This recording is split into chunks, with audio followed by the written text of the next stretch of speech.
Indian times news channel में आपका हार्दिक स्वागत है। मैं हूं सत्येंद्र सक्सेना।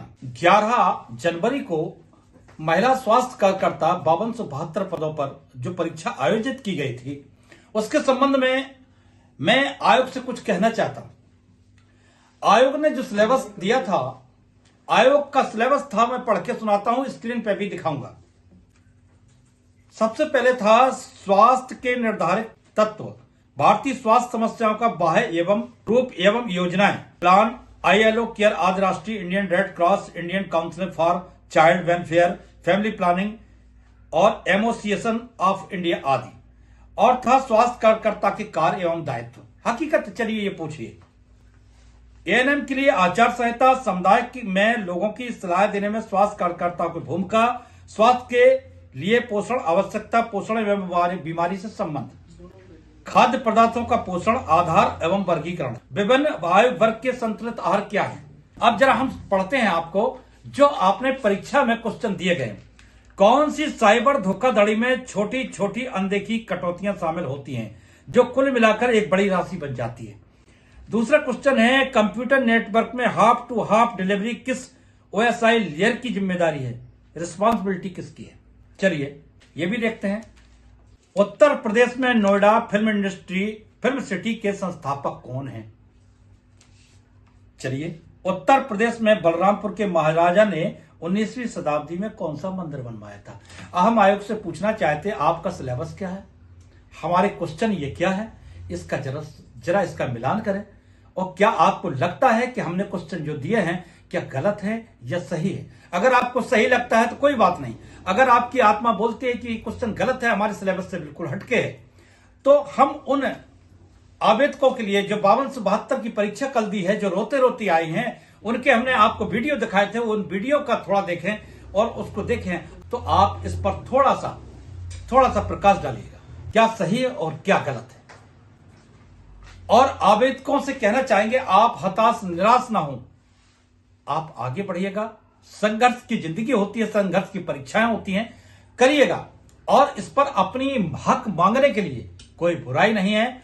और इस पेपर से अगर आप आयोग भी, अगर ये है कि आयोग अगर इस पेपर से जो मैंने क्वेश्चन पढ़ के सुनाए, इन क्वेश्चनों को देखें और सिलेबस को जरा देखें, और हम स्क्रीन पे भी डाल रहे हैं, इन सिलेबसों को देख के आप समझें, खुद अंदाजा लगाइए क्या आपने जो क्वेश्चन दिए गए हैं परीक्षार्थियों के लिए क्या उचित थे।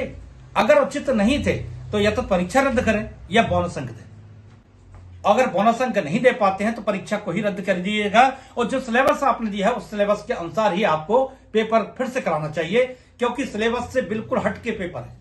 अगर दोबारा पेपर होता है तो मैं गुजारिश करूंगा आयोग से कि जो संबंधित अभ्यर्थी, जैसे किसी जनपद का है तो उसी जनपद में ही एग्जाम कराई जाए, क्योंकि एक एक अभ्यर्थी का खर्चा 5-5 हजार होता है, 10-10 हजार होता है जाने में, पेपर देने में। जब एक बेरोजगार व्यक्ति 5 हजार 10 हजार रुपए नहीं होंगे तो पेपर नहीं दे पाएगा। इसलिए ऐसा कुछ नहीं है, शासन के पास इतनी मजबूती है, शासन चाहे तो उसी जिले में भी पेपर हो सकता है। तो अगर आपको ये दोबारा पेपर करवाना है तो ये ध्यान रखना होगा कि अभ्यर्थी किस क्षेत्र का, किस मंडल का है। अगर उस जिले में नहीं करवा पाते हैं तो उस मंडल में करवा सकते हो, उस मंडल में करवा दीजिएगा, इतनी दूरी मत दीजिएगा सेंटरों की। लेकिन हम आपसे गुजारिश करेंगे, एक बार आप अपने सिलेबस को देख लीजिएगा और पेपर के क्वेश्चनों को जो मैंने पढ़ के सुनाया है और स्वयं देखिएगा कि पेपर में अंतर है। अगर अंतर है तो आप में बदलाव करना होगा और आपको दोबारा एग्जाम करानी होगी, नहीं तो अभ्यर्थियों का आक्रोश आपको झेलना पड़ेगा। और उन अभ्यर्थियों से कहना चाहूंगा, कोई गलत स्टेप मत लेना, और आपको अभी संघर्ष करना है, यही जीवन है संघर्ष का। आप अच्छे के लिए, अपने भविष्य के लिए अगर संघर्ष कर रहे हैं तो आप आगे बढ़िए। उत्तर प्रदेश अधीनस्थ सेवा चयन आयोग की जो परीक्षा में जितने भी अभ्यर्थी थे, उनसे ये गुजारिश करना चाहूंगा, सब्सक्राइब अगर चैनल को करते जाएंगे तो सीधा हमसे आपका लिंक हो जाएगा।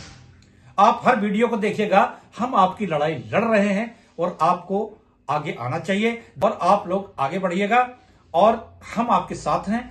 और हताश बिल्कुल ना हो, कोई गलत स्टेप मत लीजिएगा, अपने परिवार, अपने बच्चों को, अपने भविष्य को देखिएगा। कोई भी गलत स्टेप न लें कि जैसे कि 9212 की भर्ती हुई थी। हम हाथ जोड़कर प्रार्थना करते हैं, हम हर तरीके से आपके साथ हैं और यही हम आयोग से विनम्र प्रार्थना करेंगे उच्चाधिकारियों से, जरा अवलोकन अपने सिलेबस का करें और अवलोकन जो पेपर दिया गया उसका करें, कि उस तुलनात्मक अध्ययन करें कि हकीकत आपने गलती कहां की है, उस गलती को सुधारा जा सकता है और किस तरीके से सुधारा जा सकता है। कल फिर नया एक कलेवर लेके आएंगे, तब तक के लिए हम आपसे विदा लेते हैं। नमस्कार।